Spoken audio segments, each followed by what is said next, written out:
Hi everybody, welcome back to the Money Wisdom Podcast, and today we are doing the Finding Your Ikigai series again. Today I'm very happy to have my friend, my classmate, as well as, classmate to be specific, coaching classmate, not the secondary school JC classmate, because I don't have a standard to go to her same to go to the same JC as her, but my classmate for my coaching program, as well as Singapore first happiness scientist and 2 times TEDx speaker. I don't know what is happiness scientist, and later on we'll try and find out from Sha-En what is a happiness scientist. But yes, we have Sha-En in the room today, and well, I'm going to read a bit about her. I can't memorize it, so I'm going to read and introduce her. Okay, so Sha-En believes that the ultimate prize of leadership isn't success. It is success with fulfillment. But yet, many leaders, when I read it, it reminds me of myself, push so hard at work and then we end up being drained inside. Yes. Disconnected at home, yes, when my kids were younger, or stuck in cycles of burnout, which thankfully hasn't happened to me yet. So she created a leadership model. It's called the Real Way Leadership Model, which is a positive psychology-based pathway that helps leaders integrate self, home, and work. Wow, sounds perfect, right? So that they no longer have to choose between achievement and well-being. And the model helps leaders to learn how to grow strengths within, build impact at work, and the third one, very, very important for a lot of men, create peace at home. So when these 3 comes together, then the leaders will be able to unlock what they have always longed for, which is success with fulfillment. She spent the past 14 over years across APAC to support leaders, and Sha-En does a few things. For organization, she does keynote speeches, executive coaching, leadership programs, and for individuals, leadership workshops, personal leadership coaching, leadership retreats, and so on and so on and so on. And I was trying to put down her long list of qualifications, and I decided not to. Otherwise, the introduction will be very, very, very, very long. So if you want to know all the good schools that she went to, from primary school all the way until her master's, you can go to her LinkedIn and find out. Okay, so I'm done with the intro. So Sha-En, thank you so much. Welcome to our podcast. Thanks, Chris, for having me. I'm very happy to be here. I'm very happy to have you because it's one of those podcasts that I know the guests a lot better, so we can be really relaxed. If we don't have to read all the 8 questions that I've prepared. Okay, so as a start, you call yourself a happy scientist or happiness scientist. What's that? You know, many people tell me that happiness seems very fluffy. So when I tell them I'm a happiness scientist, suddenly it feels more legitimate, right? Because the science is like, there's structure, there's frameworks, there's theories. That's and essentially that's what it is using the science of positive psychology to enhance people's lives. So in this case, leaders' personal lives, whether they are at their workplace or even their home lives. So it's not fake. It's not marketing. There's really a science behind happiness. Oh yes. Yes, is the term in psychology is called positive psychology. Okay. But imagine going around telling everybody you're a positive psychologist. Then people will be like, huh? Is there a negative psychologist? And it sounds like, only if I'm unhappy, I need to go and see a happiness psychology or positive psychology. Or only if I'm very negative, I need to go and see a positive psychologist. Yeah, I guess the dichotomy is confusing to some people, right? And that's why the name positive psychologist doesn't sit so well with so many people. But when I tell them I'm a happiness scientist, then they get curious. Yeah. Hey, what is the science behind it? Is it something that I can learn? You know, is there a structure to it? Can I actually have a structured, intentional way to become happier? And the truth is, yes, you can. Yeah. This positive psychology science, actually it's not new, right? It's been around for quite a while. How long has it been? Since 1998. So it's been decades. Wow, that's as old as my son. 1998.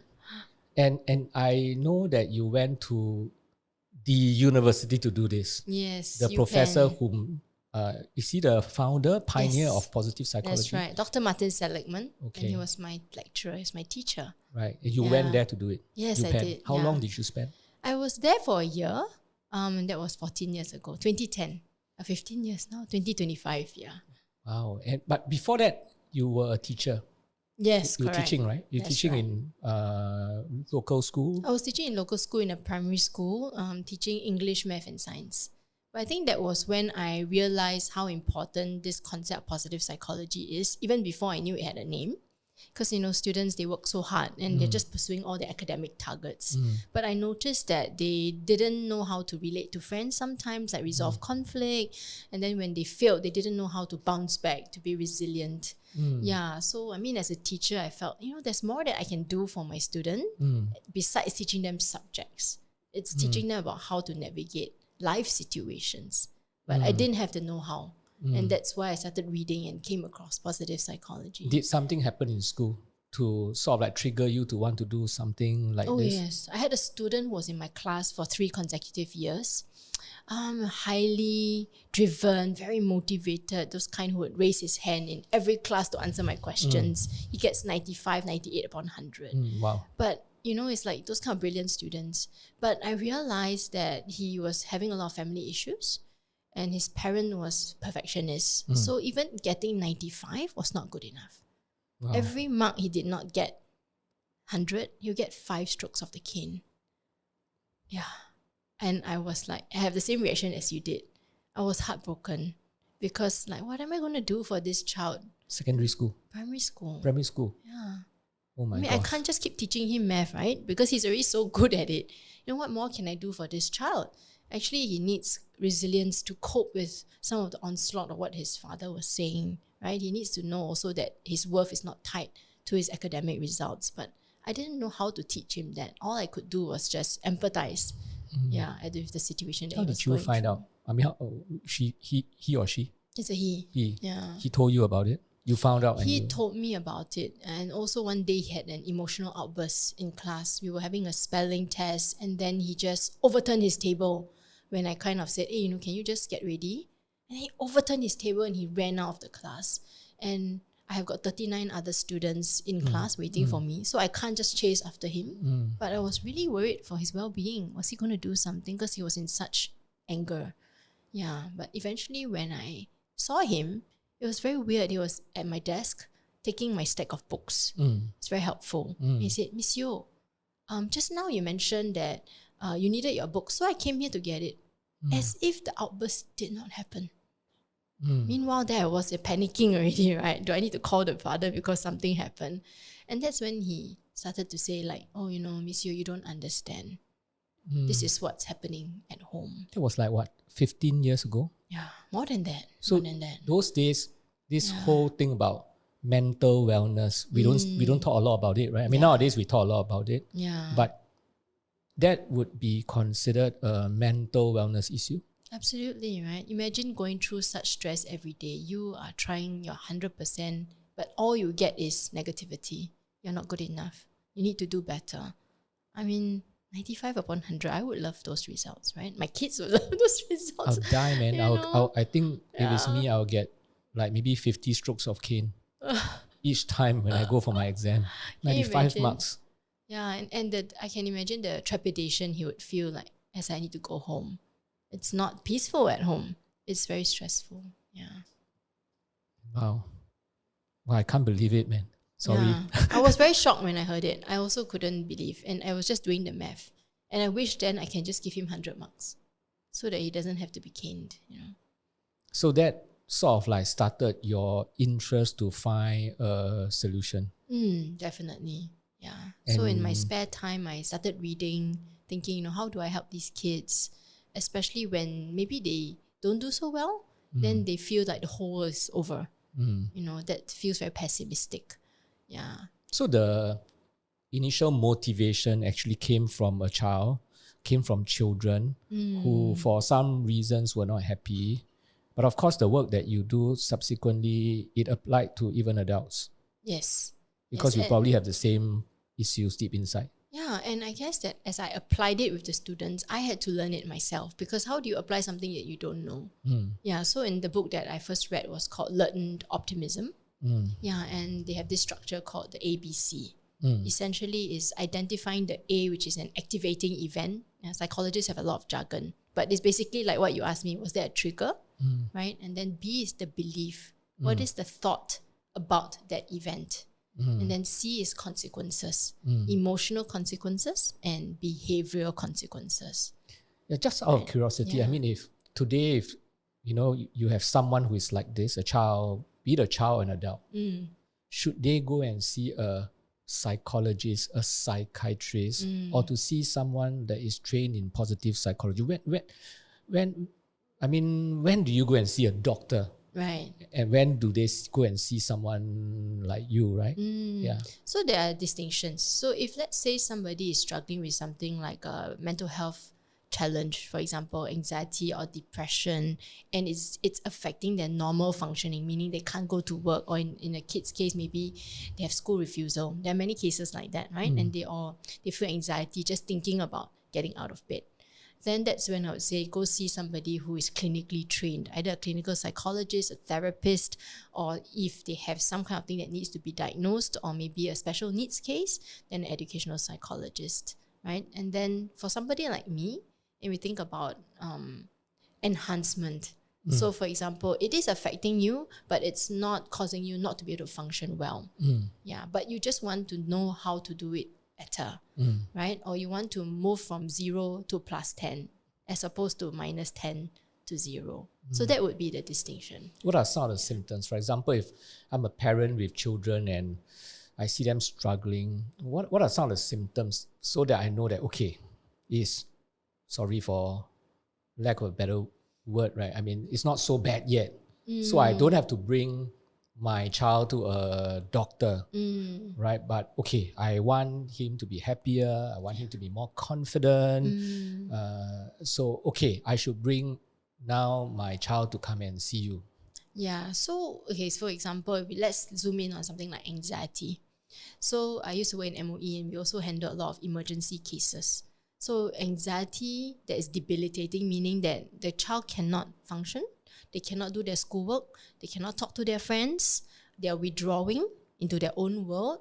Maybe they don't even want to talk to the parent. How about being bullied and they don't know how to deal with it? Correct. Even sometimes we don't know what is the inciting factor, but we look at the behavior, and what we want to see is behavior change over time. So for example, the child starts the school year normal, right? Whatever normal is, happy, relaxed, handing in the homework. And then somehow along the way, you start to see this child suddenly tell you, I don't want to go to school. But they don't tell you what it is. Or they are lagging behind the schoolwork. You start to get a lot more calls from the teacher. And all of this is a shift of character. And something that lasts beyond 2 weeks, right? 2 to 3 weeks is something I would tell parents to start taking note of. Yeah, and it's the same for adults. When adults' normal behavior starts to shift, and you can start to notice the change in their behaviors, like showing up at work, becoming tardy when actually they're on the ball. When you start to see that over time, those are the alarm bells, right? Yeah. So ideally, we don't want to wait until it has reached the red zone. Then if the alarm bells all ringing. But once we start to see that, then we can step in, check in. Is everything all right? What's up with you? And even like a team member, it's the same thing. Hey, I've noticed certain things. I'm really worried about you. Is everything okay? They may not tell you straight away, but it helps that somebody notices. Yeah.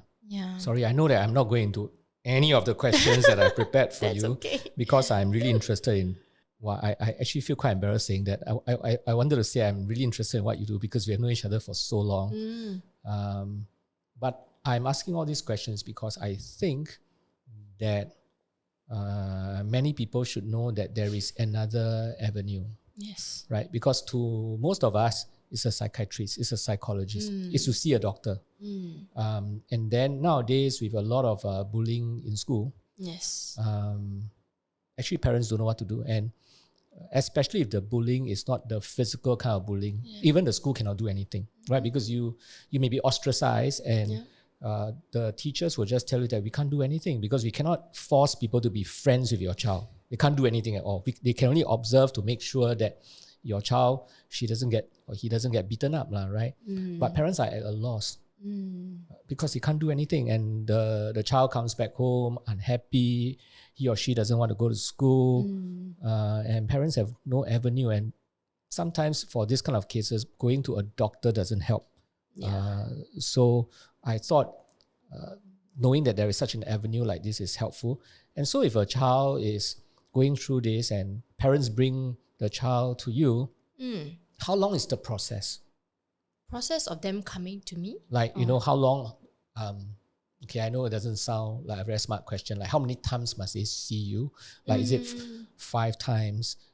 Usually based on experience, 5 sessions will be good enough, Yeah, I think with something like bullying, especially with children, right, I wouldn't say that I'm the expert working with the kids directly. Usually I work with the adults surrounding the kids. So whether it's the teachers at school or the parents one-to-one, and we'll be surprised how much the parents' idea about bullying or any other topic has a profound impact on the child. Whether it's in role modeling, whether it's in the language, what they say to the child, what they don't say to the child about bullying, for example. So, right, I work with the parents to help them to create the environment around the child. I see. Okay. And also to use the kind of language that can connect with the child. I see. So let's say the child's being bullied and the parent's like, why you keep getting bullied now? I mean, you are a great child. It's a very normal parent response of going in with why. We are angry, but actually our anger comes out from our concern, but we don't know what to do about it. Yeah, our concern, our worry, our fear, our love for our child. But then the way it comes out, because we want to tell our child, be strong. But maybe that's not the right message in that moment. So when I work with the parents, it's about finding the right message that can connect with your child. In that moment, your child needs support. Needs empathy to know that they're not being judged. It's not their fault, right? They just need your love to be present for them, and maybe even just listen. No solutions, right? But parents, we tend to come from solution. Yeah, we're a fixer. Yeah, we want to fix, right? Which is it's a very normal response, right? Because we want to solve it so that our child don't suffer. Yeah, but so when I work with the parents, it's about, hey, maybe it's at this point we do this, right? Then they're like, but. So the coaching is because the mindset is we want to fix. But actually we need to validate. We need to empathize, which is a big shift for many parents. Yeah. I mean, this particular series is about finding your Ikigai. And usually we will invite guests whom we have observed that they have found what we believe to be their Ikigai. Right? And obviously that is what we see in you. Or that's what I see in you. Thank you. Because you did well in school. You went on an MOE route. Yes. You could have gone on an MOE route forever. And then, I don't know, maybe we'll have a Minister of Education next time in our client list. But you decided to switch. You taught for a very short period of time. 3 years? 6 years. 6 years? Yeah. In school and in ministry. Oh, yeah. HQ. Yeah. And then you decided to switch. Right, yes. And you said to do this when we knew each other. You were, I think you haven't stepped out already. Yeah, but you haven't started this whole movement, this whole happiness scientist thing. You were actually going into coaching, and all that, right? Yes, actually I did, but because at the time my kids were younger when we first met, so my focus was really on my family. But I had already graduated from UPenn. And I had already been doing a lot of training with schools. Okay. So when we met, I was also in Yale NUS, which no longer exists now. Yes. And at that time, I went in because I was working with the undergraduates. And I felt that apart from counseling, which is problem focused generally, I wanted to help them to enhance their life. That's why I joined the coaching program. Right. Yeah. So I think this must be your Ikigai, and later on you can tell us more about it. But this word Ikigai is being used so many times, it's been misused. People have a wrong understanding on what Ikigai is about. Maybe share with us your own understanding of Ikigai. I don't know whether, did you attend our workshop on Ikigai? No, I don't think so. Okay. But maybe explain. Yeah. Share with us your understanding of Ikigai. To me, Ikigai is feeling connected to what it is you're doing very broadly. And I think the challenge with Ikigai, maybe in terms of the misinterpretation, is that it must be something world-changing, life-changing, And no doubt that's important, right? We do need people who advocate at the huge and massive world level. But that also makes people feel that, wow, if I haven't found that world-changing thing, then I'm kind of useless. So I always look at Ikigai as you feel connected to what you're doing, and that is Ikigai at the smallest level. So for example, a mother recently asked me, Sha-En, if I give up my career or put my career on standby to be with my child in the formative years, and she felt so guilty for giving up her career or putting the career on standby. So she asked me, is that worth it? So I said, hey, the moments with your child are never going to come back.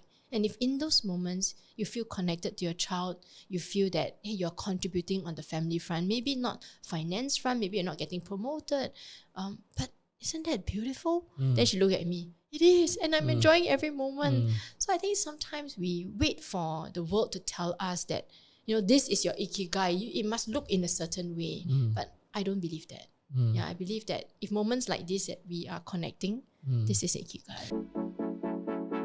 Hi listener, we hope you've been enjoying this episode and the podcast series so far. If this podcast has been beneficial to you, please give us a rating on Spotify, Apple Podcasts, or your favorite podcast platform. And if you're watching this on YouTube, do like this video and subscribe to not miss our future episodes. Thank you, and let's get back to the episode. I'm sure she knows that's actually definitely worth doing. But like you said, she needed the affirmation from someone to tell her that, yes, it's definitely worth it. I'm sure she knew the moment that she decided to stay at home, quit her job and stay at home. I'm sure she knew then that it's worth that sacrifice made for the child or the children. And you are absolutely right that many people think that Ikigai is that one single purpose in life. It must be a very big thing. In Chinese, we say that it must be the 使命感 or 使命感, and it must be something that you are willing to die for. You must save the world, save the kids, and all that. And sometimes that can be very damaging because some people, they just don't have that, and it's perfectly all right if you don't have that, right? There's nothing wrong with you.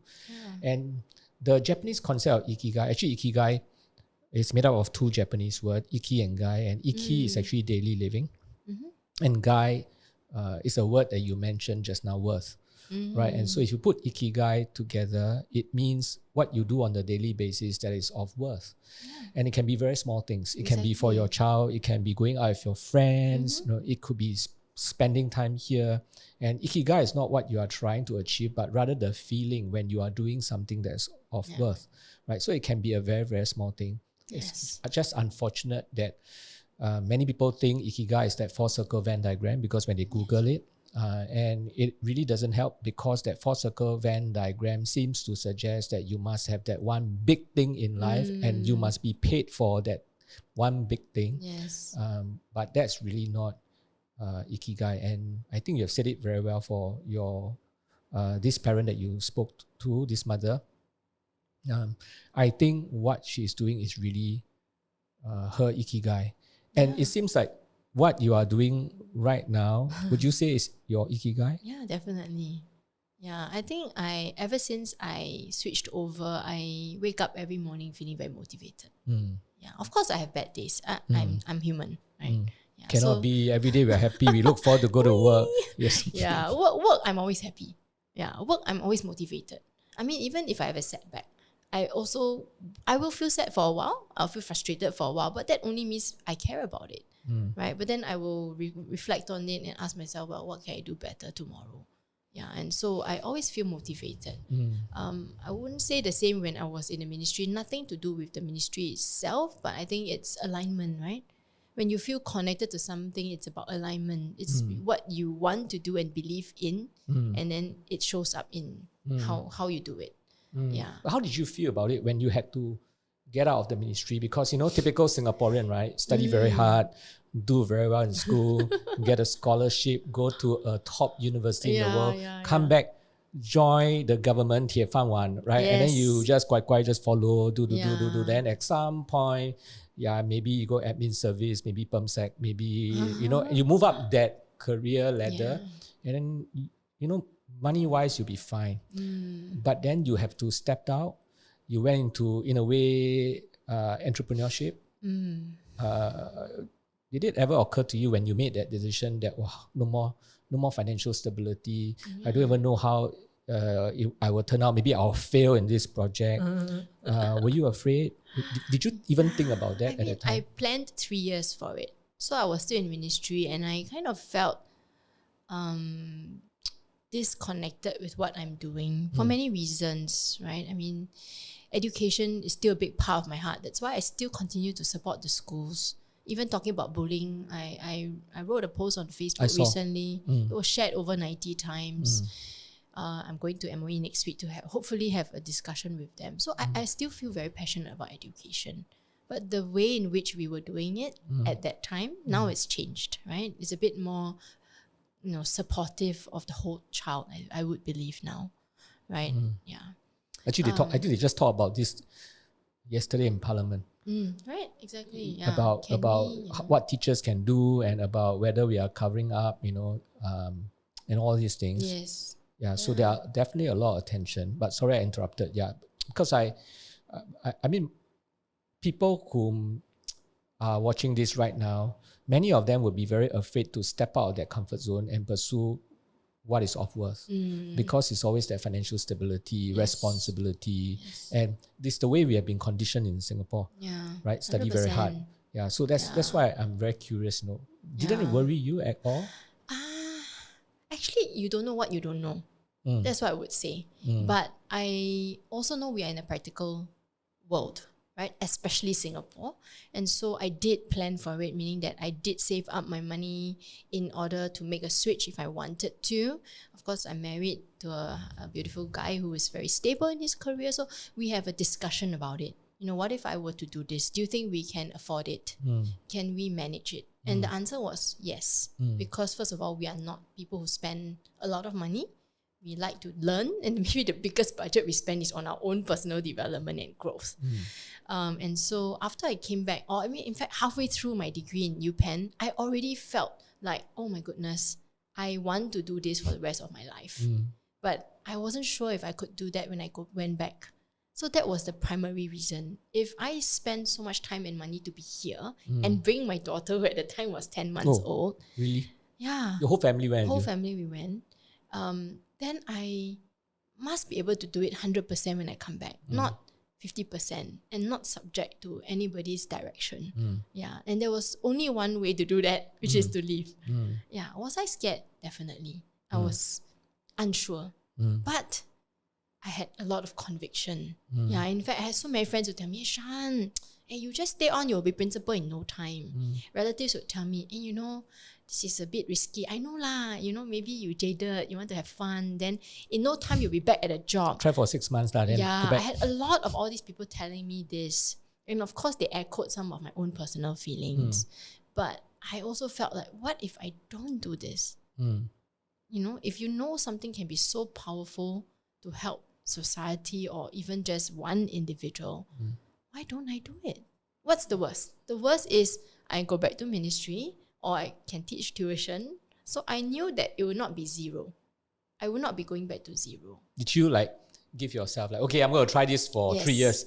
Yes. And then if it doesn't work out, I go back or I give tuition, or did you give yourself? My first year goal was to make sure I cover my tuition for the studies. It was 50,000 US dollars. For 1 year. For 1 year.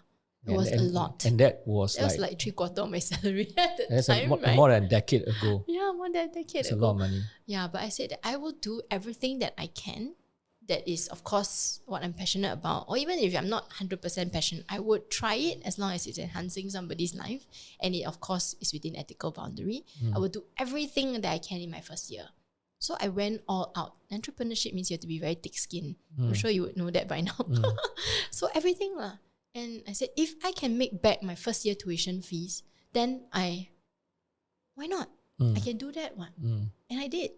I achieved my goal in 1 year by working very hard. But working hard for something that you're passionate about does not feel like 1 year is very short. It's very short. A lot of entrepreneurs, they try for years and then they still don't see, any light. Yes. And 1 year, I mean, okay, I wanted to ask you I wanted to ask you, was there a time whereby you think, okay, go back to a stable career, but you decided to press on, but 1 year actually, you've been quite successful. Quite decent, yeah. So after Very 1 year, more than decent. Not many entrepreneurs will tell you they try 1 year. My benchmark was, can I cover my daughter and myself? Her milk powder, her food, and my roof over my head, If I can do that, then this works for me. Because I only need 5 sets of clothes, right? Monday to Friday. Honestly, wash already, still can wear. I mean, really, when you think of life in very simple terms, what do we really need? Yes, we need shelter, we need some money, we need to take care of our children, we need food, right? Once you cover all that, then everything else to me is a bonus. I don't need a new handbag, I don't need fancy shoes. I can wear the same jeans, 2 pairs of jeans. Yeah, but I mean, obviously now things are a lot better than how you started. Yes. You got a brand, people know you. You got your regular clients, and all that. Financially, I'm sure it's much better than when you first started. Yes. But if you think back, I am very, very, very sure that it's not the money now that makes you very happy, right? Although you got more than when you started. Yeah. What is it? What is it about this whole journey towards doing something that is of worth? The Japanese word ikigai. What is it that, if you look back, that is most precious for you? It's knowing that, whenever I meet somebody who tells me they're burnout or stress, or in this case, a parent who doesn't know, I think that they're in a place that I used to be in. I was bullied as a secondary school student, my parents don't have a good relationship. So I lived through a lot of very chaotic adolescent years, even past 20 years have been very difficult. And I empathize with them. And I happen to be privileged enough to have spent that year in UPenn learning from amazing people. And I always told myself that I have the privilege to do that means that I cannot keep it to myself. I need to share it. I need people to know that it is possible, no matter where you are, no matter how terrible your life situation feels, there is something that can give you hope. There's something that can be done, right? And I guess over the last 15 years, I have applied everything I learned on myself first, because I feel like if I don't, then how can I be legitimate to go out there and tell people this is going to work for your life? If it doesn't work for me, I cannot just be like, take from Google or ChatGPT now and say, oh, go and do this, right? So to me, it's giving hope. I think my work is about hope for people, that there is a step that you can move towards every single day to make your life better, whatever that means for you. Yeah, I'm sure that appreciation that your clients, your friends, whether they are young kids or they are adults, that the appreciation that they show to you brings you a lot of joy. Yeah. And that really is the biggest satisfaction that you get in pursuing something that actually nobody talked about more than a decade ago. I mean, it's one of those things whereby people think it's very fluffy, very can make money or not? This was a very common question that people ask me. Yeah, I mean, can make money is one thing. No, it doesn't even sound. I mean, more than a decade ago, it doesn't even sound legitimate. Happiness must pay money to learn how to be happy. Yeah.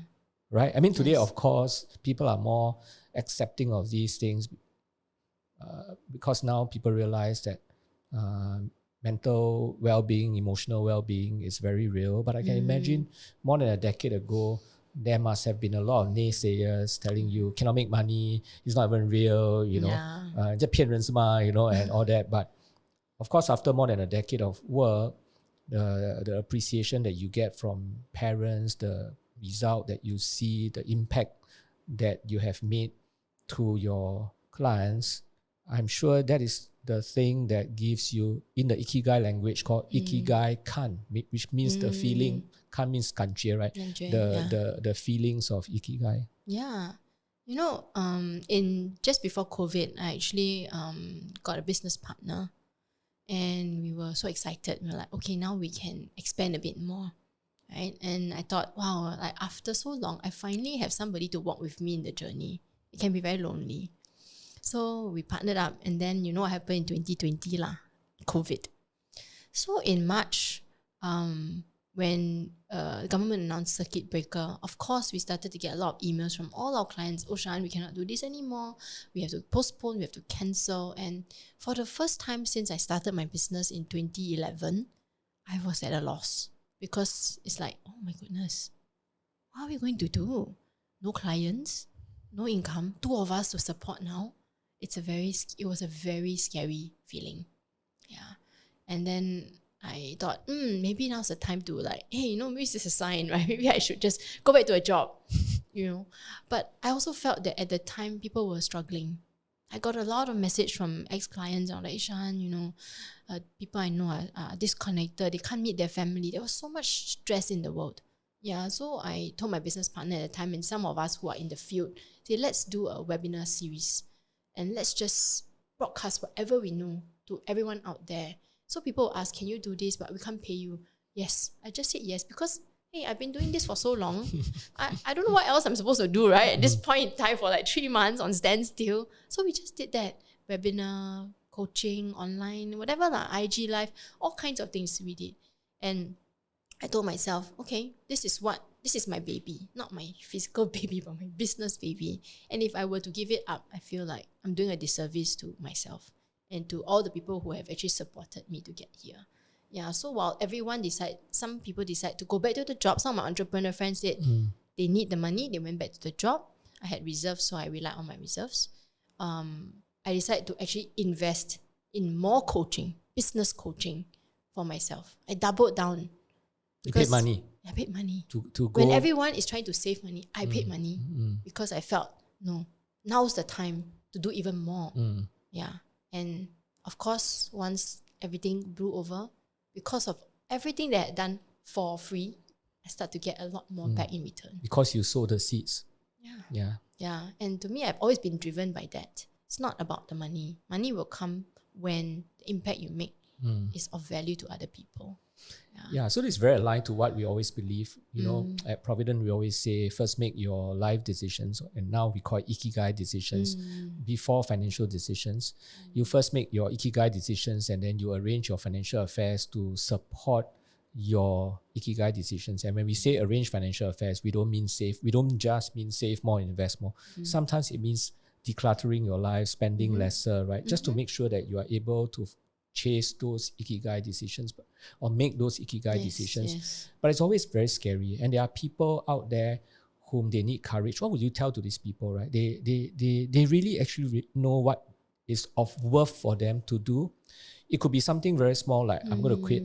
I'm just going to spend more time with my children, like what you have shared. Or it could be something really big. I just watched a MediaCorp. Just last week I watched this. They have Find a Singaporean, this documentary or infotainment series, and there was this doctor who gave up everything. She gave up everything in Singapore and she went over to Thailand and ran the clinic. It's called Maytao Clinic. And obviously, she's not going to be paid very much because it's like a clinic supporting people, the refugees over there. But not everybody has that courage. Not everyone. Yeah. What would you say to these people whom they need the courage like you, First, make that Ikigai decisions. And then, yes, you can then arrange your financial decisions somehow to support it. What would you say to these people? I would say small daily steps is better than one large step. Why I say that is because that's what I did. Small steps, right? Set goals and work towards them daily. And like James Clear has the book Atomic Habits. That's the right. 1% rule every day leads to exponential results. And I really believe in that, even though at the time I did not read James Clear, but that was the steps that I took. Because, for example, you're sitting in a job and it's not aligned with you. And you think, wow, but I need the money. My family needs me. Yes, please don't jump out straight away, because that irresponsible. is the fear and the pressure you will feel when you jump out will make you jump back in, and you may not get back the same condition. So that would be what I would say, a decision you don't want to make in haste, right? But if you say, okay, every Saturday in my 2-3 hour block, I'm going to pursue my Ikigai? Or what if it's of worth for me? Small blocks every Saturday. These are small steps. Or maybe at night before I go to bed, I will spend 20 minutes reading about something I'm passionate about. You see, so you start to sow the seeds in your free time as opposed to do nothing and hope that the opportunity will appear. Because we all know that luck is a combination of opportunity meeting preparation, right? So if you read and suddenly, hey, maybe, or you're going to attend a networking session, there might be somebody in a different industry who is able to offer you an alternative. And because you have read and prepared, you can have that level of conversation. And maybe it's about moving to an industry. Maybe the initial pay is less, but you will get so much more satisfaction. So to me, small steps can lead to big results. Yeah. I think that's a very helpful tip.